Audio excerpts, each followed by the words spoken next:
Shalom, bienvenue à Kairos Scriptura, bienvenue à ce nouveau numéro. Avant toute chose, comme on le dit si bien que la prière est la clé du matin et la prière est le verrou du soir, nous allons commencer par une petite prière. Père éternel, nous te bénissons pour cette émission qui n'est pas une émission de plus, qui n'est pas une émission de moins, dans laquelle nous croyons que le Seigneur Jésus sera glorifié. Nous venons avec un tremblement parce que nous venons parler de l'Église de notre Seigneur Jésus-Christ, dans laquelle notre Sauveur, notre Seigneur a versé de son propre sang. Dans cette Église où les vaillants héros, des vaillantes héroïnes, des guerriers et les pères et les patriarches ont payé de leur prix pour que nous soyons là où nous sommes. Que le Seigneur Jésus soit glorifié tout au long de cette émission et que lui seul tire toute la gloire. Aujourd'hui, nous allons parler d'un nouveau thème. La phase embryonnaire de l'Église primitive. Nous avons été chaleureusement bénis par l'émission de l'autre fois où nous avons parlé sur l'autel parfait de Golgotha. Et cette émission est une émission que nous devons revoir, que nous devons enregistrer, que nous devons prendre note, écrire dans nos carnets sur toutes les vérités qui ont été dites l'autre fois. Mais aujourd'hui, le Seigneur va encore nous faire énormément du bien au travers de cette belle émission, cette belle thématique, la phase embryonnaire de l'Église primitive. Lorsque nous parlons de l'Église primitive, cela sous-entend qu'il y a une Église finitive. Il y a deux notions là. L'Église primitive qui est la première Église, qui est l'Église naissante. Et après l'Église primitive, il y a le périple de l'Église pendant plus de 2000 ans.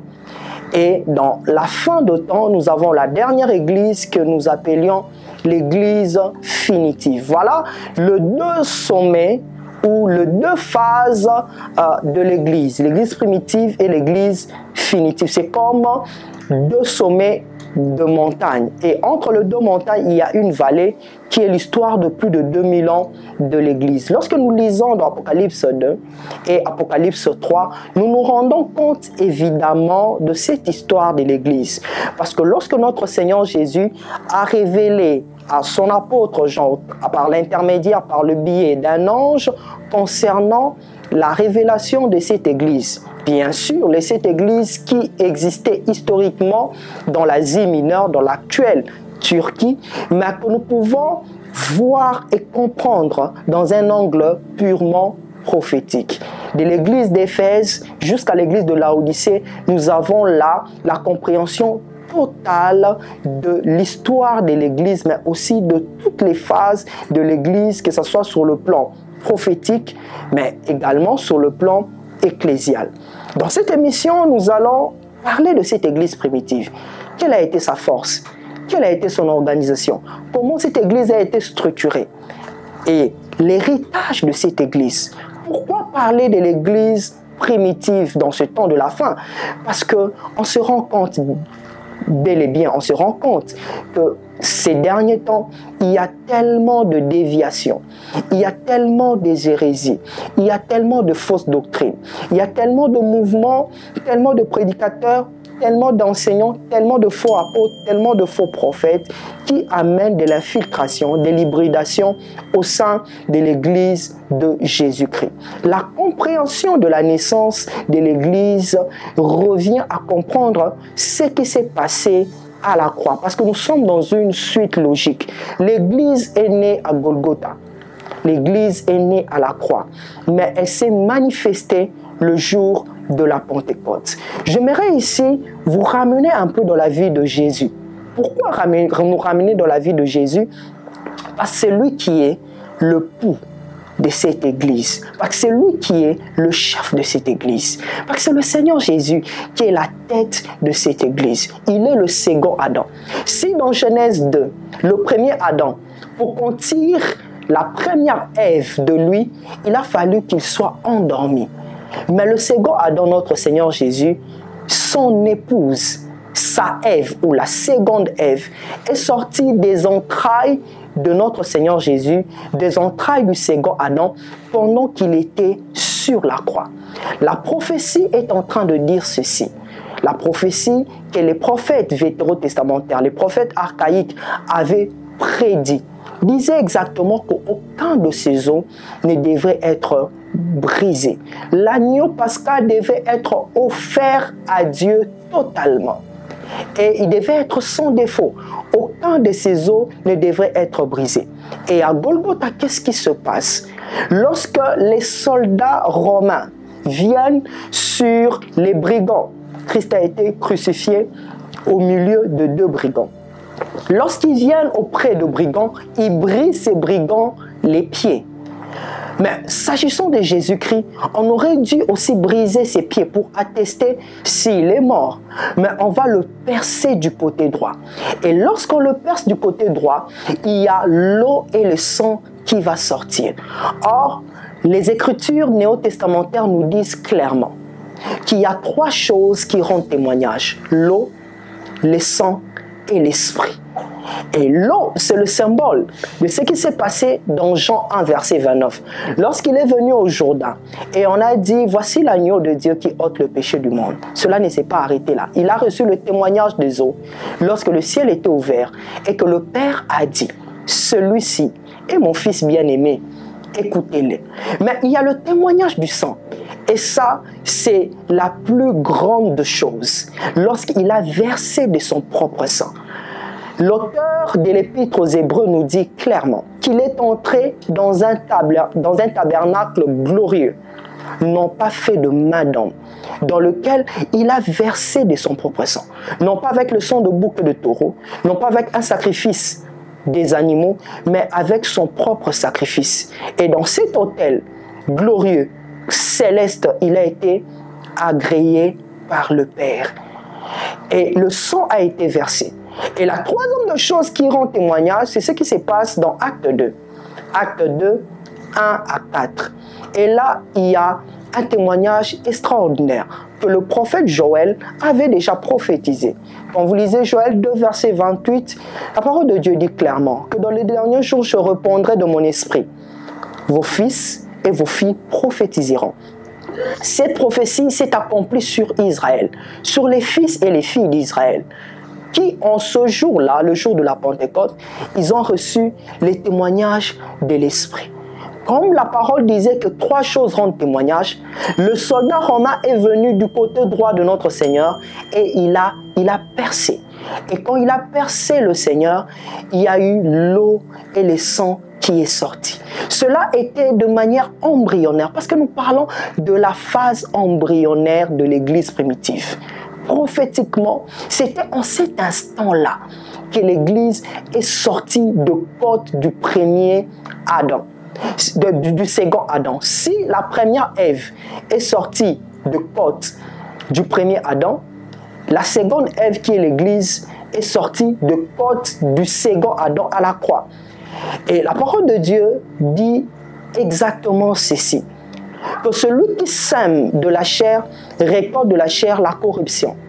Et lorsque la première Ève vient vers Adam, Adam va dire ceci, voici cette fois-ci, l'os de mes os, la chair de ma chair. Pourquoi il dit cela? Parce que dans la première Ève, il ne pouvait pas avoir de l'esprit. Dans la première Ève, il ne pouvait pas avoir ce qui vivifie. Et sans plus tarder, on se rend compte que cette Ève-là sera le canal par lequel le péché va entrer dans le premier couple édénique et la chute va survenir. Mais ce qui se passe avec la seconde Ève va avoir la vie de l'agneau, va avoir la vie de Jésus. Le premier Adam était endormi pendant qu'on a tiré de ses côtes sa Ève. Mais le second Adam, en l'occurrence notre Seigneur Jésus, pendant qu'il était en éveil, pendant qu'il était dans le réveil, c'est alors que son épouse, l'Église, sa merveilleuse épouse, l'Église de Jésus-Christ, est sortie des entrailles de notre Seigneur Jésus. Et là, j'aimerais souligner un fait et souligner une chose, ce n'était pas dans un état endormi que l'Église est née. L'Église est née dans un état de réveil. Et cela se confirme dans Acte 2. Acte 2, 1 à 4. Déjà, au premier verset de Acte 2 jusqu'au verset 2, la Bible dit, tout à coup, il y eut un bruit, comme celui d'un vent impétueux. Pourquoi? Parce qu'on ne peut pas parler de l'Église sans le Saint-Esprit. Ce qui change la donne, ce qui amène l'Église à une toute autre définition. Parce qu'il est très important de savoir un fait. Lorsqu'on parle de l'Église, cela vient du grec ecclésia.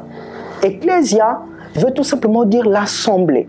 Et vous savez, dans cette époque-là, les Israélites, la Palestine de l'époque, Israël de l'époque était dirigé, colonisé par les Romains.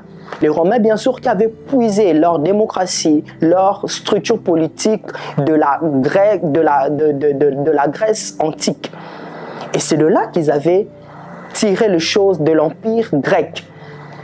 Et lorsque les Romains colonisent les Palestiniens, les Israélites, parce qu'ils étaient dans la Palestine, ils vont inculquer la pensée romaine aux Israélites. Et cela se traduit par beaucoup d'autres jargons qui étaient utilisés à l'époque, et parmi lesquels le mot ecclésia, qui veut dire ensemble. Et quand vous ouvrez la Bible dans Matthieu 16, du verset 13 jusqu'au verset 23, nous trouvons là quelque chose qui nous interpelle énormément. Le Seigneur Jésus va arriver à Césarée de Philippe. Et là, à Césarée de Philippe, il y avait beaucoup de statues romaines et surtout des statues d'idolâtrie. Et Jésus va poser une question interpellatrice, une question profonde, dans laquelle il va dire à ses disciples, « Qui suis-je pour vous ?» Certains vont dire qu'il est Jean-Baptiste, d'autres vont dire qu'il est Élie, qu'il est Jérémie. Et d'ailleurs, dans le langage de beaucoup des Israélites, de beaucoup de contemporains de notre Seigneur Jésus, il disait qu'il était le fils de Marie, qu'il était le fils de charpentier. Mais il y a une réponse exceptionnelle que Pierre va donner. Il va dire, tu es le Christ. Tu es le Christ, le Fils de Dieu. Et Christ va répondre à Pierre en disant que cela n'était pas révélé par la chair et le sang, mais cela est révélé par l'Esprit de Dieu. Et Jésus va renchérir en disant que tu es Pierre, et sur cette pierre, je bâtirai mon église. Les versions anglaises disent ceci, que you are Peter, and on this rock I will build my church. Le Seigneur ne bâtit pas son église sur un homme. Le Seigneur ne bâtit pas son église sur Pierre en tant qu'humain. Mais le Seigneur Jésus bâtit son église sur lui-même. Et là, il y a deux termes grecs importants. Pierre en tant que Pétros, la petite pierre, et Christ en tant que la pierre d'angle. La parole de Dieu nous dit clairement dans Ephésiens 2, verset 20, qu'il est la pierre de fondement. Il est la pierre d'angle sur laquelle le fondement prophétique et le fondement apostolique vient se reposer. Nous sommes édifiés, nous sommes bâtis sur le fondement des apôtres et des prophètes, Christ étant lui-même la pierre angulaire. C'est sur Jésus que l'Église s'effonde. C'est sur Jésus que l'Église se construit. C'est sur Jésus que l'Église grandit. Le message central de l'Église tourne autour de Jésus. Ça ne tourne pas autour de démons. Ça ne tourne pas autour des anges déchus. Ça ne tourne pas autour de Satan. Ça ne tourne pas autour de nos problèmes. Ça ne tourne pas autour du mariage, du célibat, de la stérilité. Parce que Jésus est la clé. Jésus est la solution. Jésus est ce qu'il faut pour l'Église. Et nous comprenons que cette Église qui est sortie des entrailles de notre Seigneur Jésus, cette Église est appelée à la gloire. Dans Ephésiens 5, verset 27, afin qu'il paraisse cette Église glorieuse, sans tache, ni ride, ni rien de semblable, sainte et irrépréhensible. Et ce travail est fait tout le jour. Parce que le Seigneur Jésus a dit et il a rassuré ceci à son apôtre Pierre, que les portes de l'enfer ne vont jamais prévaloir sur son église. Et rien ne peut détruire l'église. Même ceux qui disent que l'église est en danger, même ceux qui disent que l'église est en perte de vitesse, même aujourd'hui il y a beaucoup de mauvaises paroles sur l'église, que l'église est en décadence, que l'église est en train de décliner, qu'il y a le déclin de l'église. Les portes de l'enfer ne va jamais prévaloir sur l'église. Pourquoi? Parce que l'église est sortie de notre Seigneur Jésus-Christ. Et plus loin, déjà dans l'Ancien Testament, vous savez, là il faudrait insister sur ça. C'est très difficile dans la doctrine vétérotestamentaire de voir prophétiquement de manière claire et typologiquement de manière claire l'Église. C'est vrai que dans l'Ancien Testament, nous avons quelques types de l'Église, comme l'arche. L'arche de Noé était un type de l'ensemble, ou même le type de l'Église. Vous savez, lorsque le peuple d'Israël est sorti de l'esclavage égyptien, et leur périple dans le désert, c'était comme le périple de l'Église, c'était comme la marche de l'Église. Mais tout cela nous ramène à quoi et à comprendre quel fait? Que le Saint-Esprit fait un travail dans l'Église de Jésus-Christ. Comme la Bible le dit si bien dans Galates 5, verset 16, « Marchez selon l'Esprit et vous n'accomplirez pas le désir de la chair. » Lorsque nous venons dans l'Église, la machine transformatrice qui nous change et qui nous transforme, c'est bien sûr le Saint-Esprit. Et pour illustrer cette image, il faut voir ce qui s'est passé dans l'arche. Qu'est-ce que Dieu dit à Noé? La Bible nous dit clairement dans Genèse 6 que Noé devait construire l'arche et Dieu va lui demander de le faire selon le modèle du ciel. Et si l'arche est le type de l'ensemble ou le type de l'Église et que l'Église est l'antitype de l'arche de Noé, nous comprenons que l'Église de Jésus-Christ, c'est le type de Christ. L'Église de Jésus-Christ, c'est le modèle parfait sorti de Jésus-Christ. Et cela ne se limite pas là. Lorsque Moïse arrive dans le désert et qu'il devait faire le tabernacle, Dieu va demander à Moïse de le faire selon le modèle du ciel.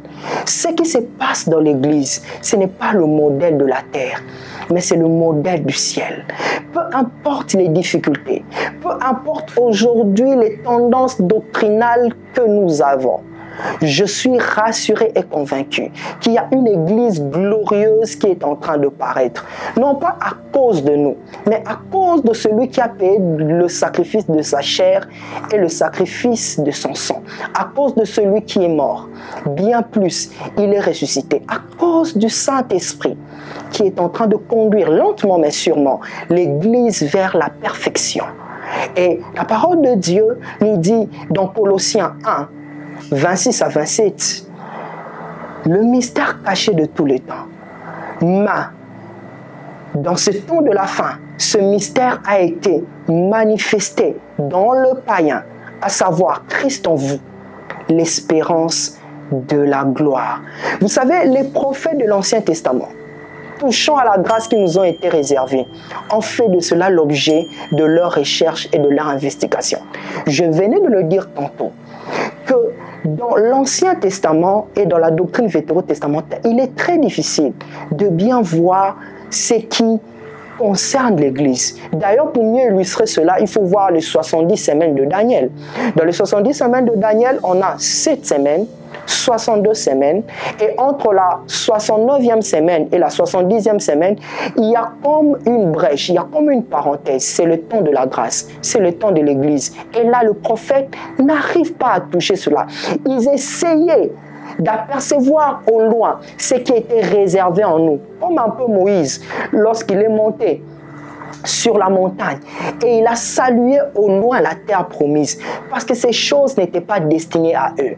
Ils pouvaient d'une manière ou d'une autre recevoir la grâce parce que Abraham, s'il a été choisi par Dieu, c'est parce que Dieu l'avait fait grâce. Moïse, s'il a été choisi, Noé, s'il a été choisi par Dieu, c'est parce que Dieu l'avait fait grâce. Et d'ailleurs, lorsque Noé sort de l'arche, il y a eu le symbole de l'arc-en-ciel, qui représente bien sûr la grâce, qui représente l'apaisement de la colère de Dieu. Parce que Dieu étant le soleil levant, on ne peut pas fixer et regarder le soleil. Mais pour bien contempler le soleil, il faudrait regarder la beauté lumineuse du soleil au travers de l'arc-en-ciel. Or, si le soleil représente Dieu le Père, l'arc-en-ciel représente l'apaisement de la colère du Père au travers du Fils. Et tous, ils ont touché les portions de la grâce. Mais nous avons reçu la plus grande mesure de la grâce. Nous avons reçu la plénitude de la grâce, la totalité de la grâce au travers de notre Seigneur Jésus-Christ. C'est pour cela, lorsque Noé devait bâtir l'arche de Noé, on lui dit clairement de prendre le bois de gopher, de prendre le bois d'acacia. Or, le bois de gopher, c'est le bois avec lequel Christ a été crucifié. Parce que la croix de Jésus, le poteau de supplice sur lequel Christ a été crucifié pour porter nos malédictions, nos maladies, pour porter tout ce qui était en train de nous déranger, tout ce qui pesait sur nous, c'est de même nature. Le bois de gopher avec lequel on a fait l'arche de Noé, c'est le même bois avec lequel Christ a été crucifié. Donc vous comprenez, déjà dans l'Ancien Testament de manière embryonnaire, Dieu était en train de préparer cette église qui est sortie des entrailles de l'époux. Et dans l'arche, selon le modèle de Dieu, Dieu demande à Noé de faire une seule porte.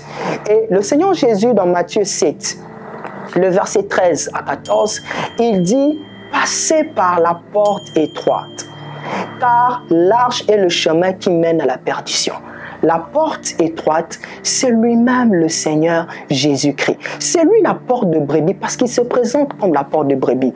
Et lorsque les animaux entraient au travers de l'arche, que ce soit un lion qui est rougissant, un lion qui est un animal sauvage, un éléphant, un serpent avec le venin, lorsqu'ils étaient ensemble avec les autres animaux, les animaux domestiques, le fait tout simplement de passer par la porte de l'arche, leur nature changeait et ils devenaient parfaitement propriétaires de la nature de l'arche. Ils avaient en eux la nature de ce qui était dans l'arche. Et lorsque nous passons par le Seigneur Jésus, lorsque nous passons par la porte de brebis, lorsque nous passons par la porte de brebis, lorsque nous passons par la porte de brebis, qu'est-ce qui se passe exactement? Nous recevons la nature de notre Seigneur Jésus. Nous devenons comme le Seigneur Jésus. C'est pour cela, en 2 Corinthiens 5, verset 17, la Bible est en train de nous dire clairement ceci. Si quelqu'un est en Christ, il devient une nouvelle créature. Les choses anciennes sont passées. Voici, toutes choses sont devenues nouvelles. J'aimerais insister en finissant ce message et de nous faire comprendre ceci. Que la force de l'Église primitive résidait dans le Seigneur Jésus. C'est lui qui était le fondement de son Église. Et j'aimerais interpeller l'Église. Revenons à Jésus. Revenons au message de la croix. Revenons à notre époux. Quoique le Saint-Esprit dans l'Église est en train de nous préparer.